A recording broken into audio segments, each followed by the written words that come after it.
There's new life in our worship. There's new life in our service. The Spirit of the Lord has started to Good morning, viewers. Welcome to my brief devotion titled Fresh Bread. And I do hope that it makes an impact in your life as you begin a new day in Christ. When God created Adam, He blew eternal life into his nostrils, that is, the very breath of life, and Adam became a living soul. Read Genesis chapter 2, verse 7.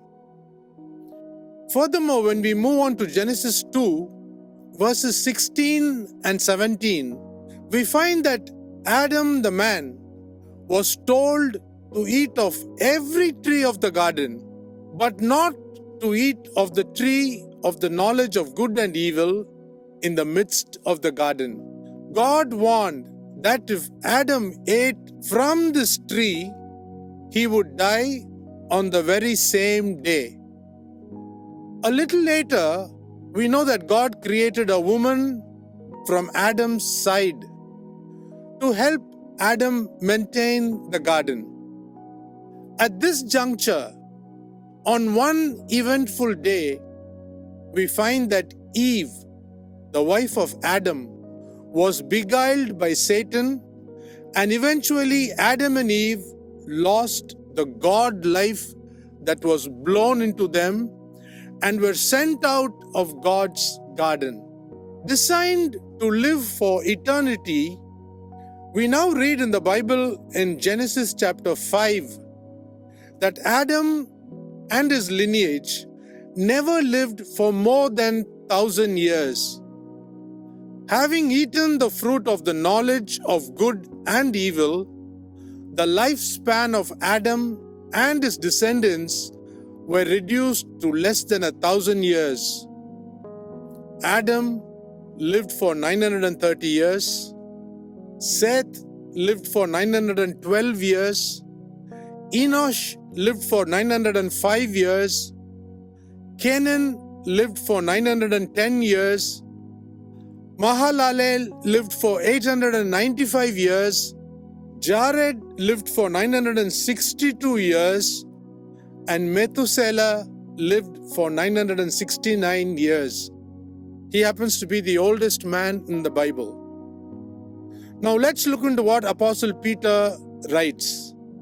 In his second letter, in 2 Peter chapter 3 verse 8, he says that one day to God is 1,000 years. Hence, it is obvious that man could not live for more than 1,000 years because of his sin. The Bible teaches us that all mankind lived for less than a day. No wonder we find in the list shared before, none crossed 1,000 years living on earth. From 1,000 years, God then reduced the longevity of life to 120 years. Read Genesis chapter 6, verse 3. Finally, we read in the book of Psalms, that is, Moses writing that man's life has been reduced to 70 to 80 years. Read Psalm 90 verse 10.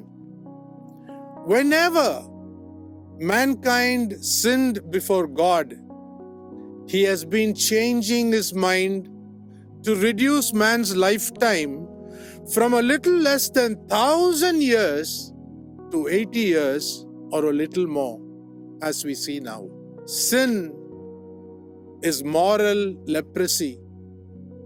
It reduces lifespan, makes us look ugly, and today, though God wanted to grant everlasting life to us, to our forefathers, Adam and Eve, they blew it, and now we live only for 70 to 80 or a little more than that. Think about this. Have a great day. There's new life in our worship. There's new life in our service.